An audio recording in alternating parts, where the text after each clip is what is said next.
Hi everybody, this is Joshua Kirk back with you guys once again on YouTube, and now it's time for episode 52 of Album of the Day, as I promised multiple times in my previous videos that had nothing to do with album reviews. So today's album is an album by a band that I've already, reviewed on this channel. I've already sort of talked about this band and reviewed their most recent album, AM, on my channel.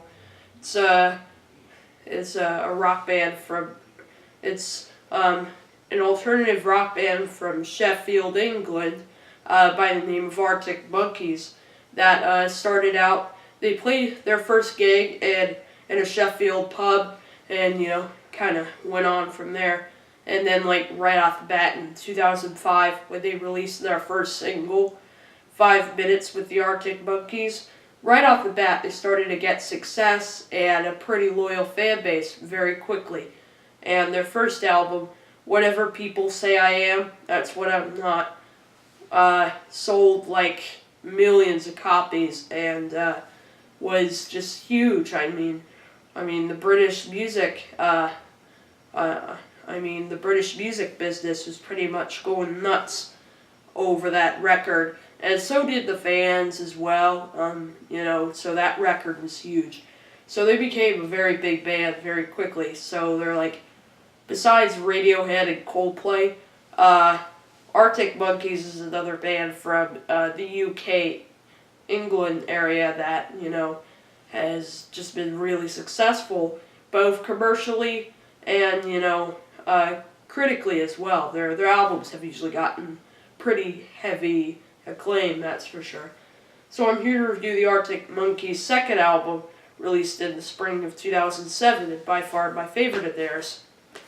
The album is called Favorite Worst Nightmare. And once again, this is another album I'm reviewing where I don't have the CD, just the vinyl. So I have 2 of their albums on vinyl only, and then a few of them on CD.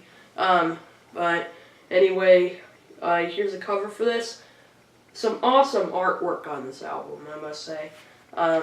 Spine and the back.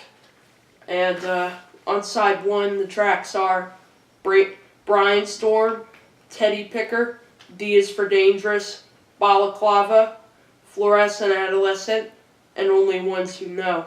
And on side 2, the tracks are Do Me a Favor, This House is a Circus, If You Were There Beware, The Bad Thing, Old Yellow Bricks, and 505. And this is on independent label Domino Records.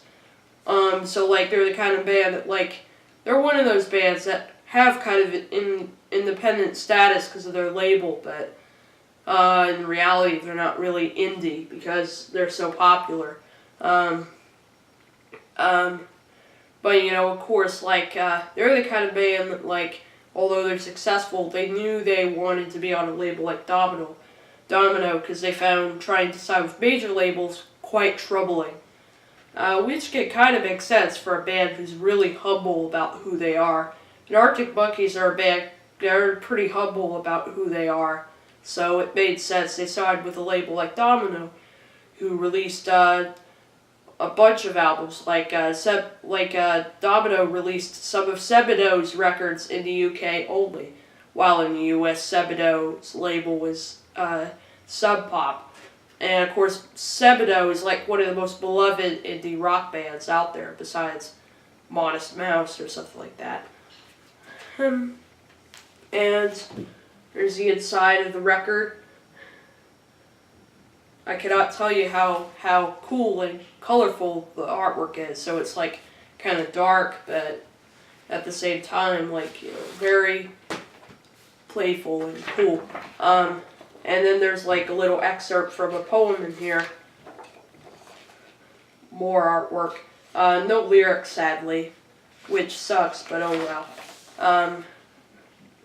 And then there's the back of the record that has the track listing, the liner notes, and the writing credits.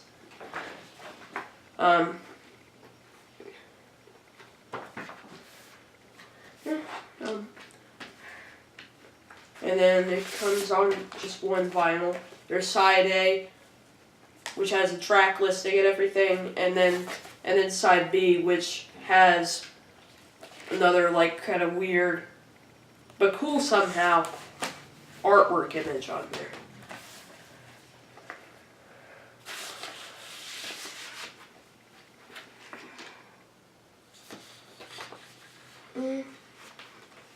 Alright, so this is Favorite Worst Nightmare, my favorite Arctic Monkeys record. So, right off the bat with the title of this record, you know this is a totally different Arctic Monkeys on this record. It sounds like them still, but just with a little more oomph to it. With, tons of different things going on that the band didn't attempt on their last record. So the opening track is Brainstorm, which is the lead single off the album. And, man, killer track. Just amazing riffs and some awesome drumming from Matt Helders on there. Matt Helders did a lot more tom grooves on the drum kit on this record than he did on the last one. And plus, the guitar riffs are heavier and noisier. Like, there's definitely a darker, and a meaner sound to this record. Like, it's definitely louder for sure. Like, every time I put on this record on my turntable, I get the urge to turn it down a little because Brainstorm, just blasts through the record player pretty much. And I have an interesting story to tell about this song. This song was inspired by a guy that the band met backstage at a gig in Japan who, the guy kind of was, so there were so many things intriguing about this guy that, the band obviously, decided to, kind of brainstorm what their idea of that person is and it's almost kind of like coming up with things to write down about something or something like that. So it's a pretty interesting story that the song was kind of written and inspired by. The second track is Teddy Picker, and this is another single for the record. I think it's the final single from the record because there are only 3 from this record, like Brainstorm, Fluorescent Adolescent, and this song, Teddy Picker. Teddy Picker is just a great song. It has some pretty neat guitar playing on it. I really do think, the rhythm guitar riffs that Alex Turner comes up with on this record are pretty neat. Him and Jamie Cook both do rhythm guitars, but there are tons of songs where it's either one of them that do a solo, so it's kind of hard to tell which does what riff, But, some pretty neat guitars on Teddy Picker. Plus, the guitar solo in that song is, pretty cool as well. It's so that's another great one right there. And definitely, pretty much a classic by the band.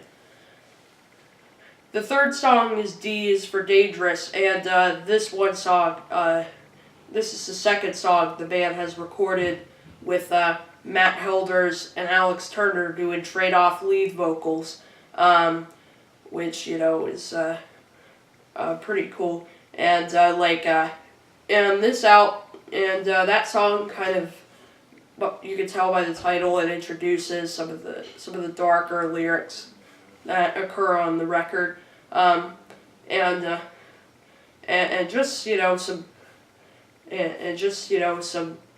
some great drumming on the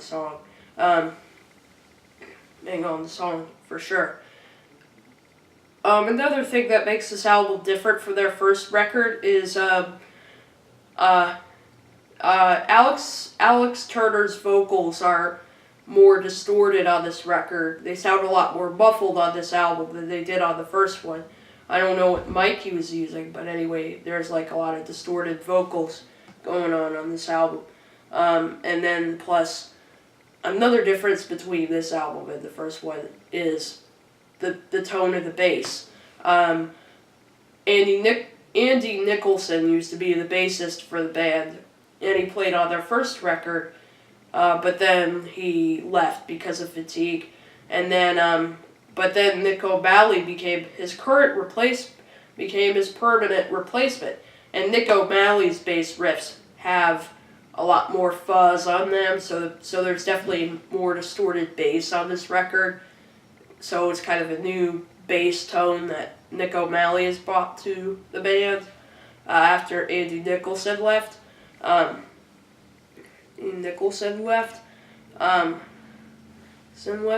So there you go.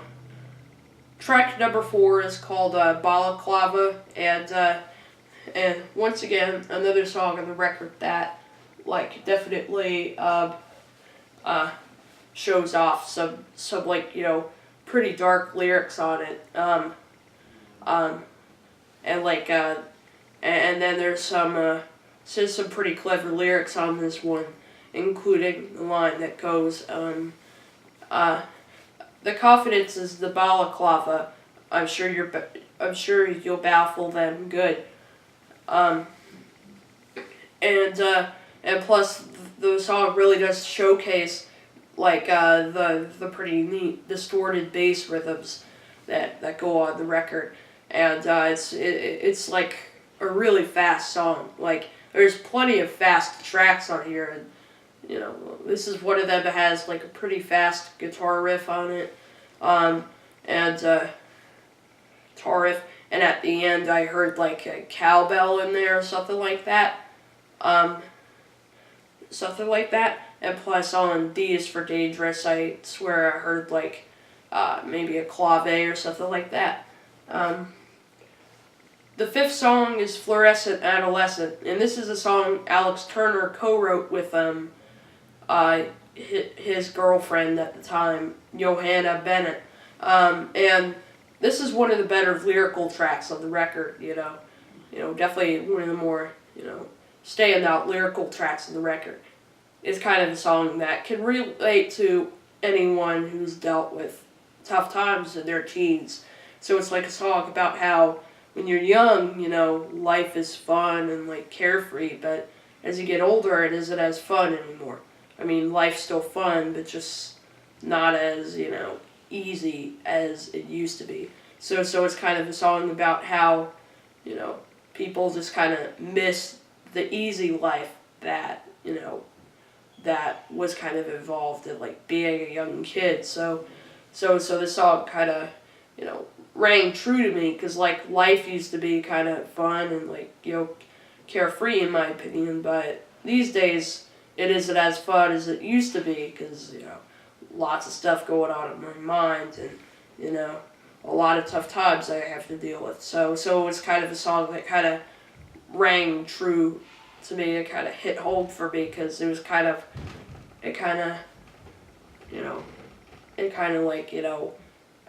the song sort of mentions kind of who I've kind of become as a person a little bit.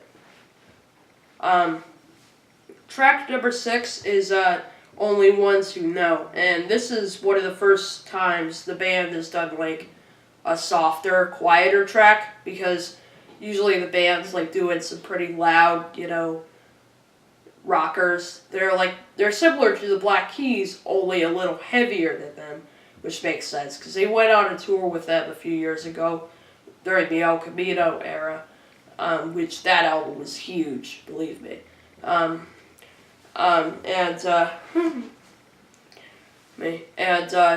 Although there is one song off the first record that's a quieter track called Riot Van, which is definitely a great song off the first record. Only Ones Who Know is, just a beautiful song. It's basically just, Alex Turner, Alex Turner's vocal, a guitar, and there's and then there's another guitar riff on there that's rather there's this slide guitar that you hear in the song. It has this rather lonely, kind of depressed feel to it. So So the song is definitely very kind of, pensive. That's kind of the aesthetic of it. Because, like, the lonely sounding slide guitar riff, which sounds really nice on there. And plus, the lyrics are kind of vulnerable as well. So it really does showcase the band going on their more vulnerable side. Both sides. So that song definitely does show the band maturing in a beautiful way. The seventh song on here is "Do Me a Favor," and this is a track that has a really interesting drum groove on it. It has a lot of toms going on. Like the verses, there's some really nice kind of tom groove that Matt Helders is doing on there. Went on there, and plus it has like the nice mix of like high and low guitar riffs on there. So there's some pretty good, guitar riffs on there, and plus this is another song that kind of has to do with the lyrics, a little bit, about like, kind of someone kind of, begging somebody to like do them a favor, even if it isn't such a good thing, really. And some people kind of tend to have feelings like that. So the band really does kind of talk a little bit about everyday life, with people. Like their first album talked mostly about like nightclub behavior and how predictable being in a club can be. And plus that record also talks about like youth subcultures and things like that, on tracks like Fake Tales of San Francisco, right there. Track number 8 is called "This House is a Circus," and and this is one song that has a little bit of kind of spookier feel to it. The guitar riffs are pretty spooky, and plus and the lyrics on it are kind of about like they're kind of turning sort of they're turning some, it's like a record that kind of turns like random things lyrically into like kind of things that are kind of nightmarish and kind of scary, and this is kind of a song about like a house full of people that that don't really want the dark feelings to let them go. So this song really does show how nightmarish the record is a little bit, no, and then that song leads into a great track on the record, "If You Were There, Beware," which has some really just some killer guitar riffs on there, like just a great lead guitar riff on there, and plus some really beautiful like kind of reverbed celestial kind of guitars on there too. Like this album also shows the band using more reverb on it. Like this album definitely has more reverb on it than the first record. Like the guitar riffs sound a lot more celestial and atmospheric. I mean, their first record's like really good, but kind of lacks atmosphere a little. And I feel this record really does, show the band kind of improving in terms of the atmospheric level of their work on here. And If You Were There, Beware is another title sort of telling you that, once again, some pretty, nightmarish lyrics on it. And then there's this weird little bridge in the middle that has basically like this droney baritone guitar and Alex singing. And it sort of talks about how not knowing what people want, pretty much. And then it goes back and just the really killer like guitar groove that goes on the song. Track number 10 is The Bad Thing, and it's kind of a song about wanting or needing to do the bad thing, pretty much like, telling someone to, take off their wedding ring or something like that. And it's kind of a song about how there are people that kind of don't really appreciate you as much as they should, but at the same time, they're not the jealous type trying to attack you or anything like that. And this is, definitely one of the shorter songs on the record. Like, Alex's singing on the song sounds more kind of like spoken word, to be honest, because it's like kind of really fast and wordy. In fact, this is one song that I bet was kind of hard to do because a lot of words sung really fast, and plus it's like only a couple or so minutes. Track number 11 is called Old Yellow Bricks, and let me see, is that called Old Yellow Bricks? Yes, that's what it's called. So Old Yellow Bricks, the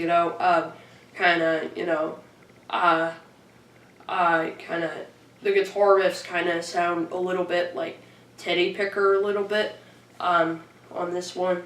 And plus, there's this weird little like riff on there that sounds more like a mellotron than a guitar on there. It's like kind of sounds like a violin or something like that. So there's some weird little guitar effects going on in the song. Like, they're using all kinds of distortion pedals to kind of create riffs that are a little different than what you heard on the first record. So it kind of, the record's more creative than the last one was, pretty much. And the closer on here is 505, and another thing that shows quite a bit on this album is the band's obsession with, classic movies. And the organ riff that you hear at the beginning of 505, which is played by Alex Turner, was inspired by the Western classic, The Good, the Bad, the Ugly. So it was kind of like, started out kind of, as kind of a riff from music from that movie. But, of course, transferred to the band. I think it was maybe a guitar riff that was transferred to an organ riff for the song. So it's like kind of this, there's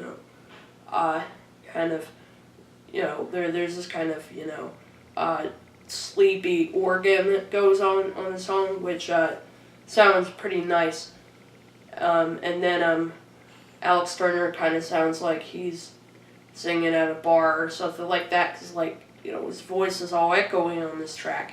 And so it starts out with just him and the organ, and then eventually it builds up to the point where he goes from singing low in the beginning to singing higher and louder and at the end of the song, when it builds up with the riffs of the guitar, bass, and drums.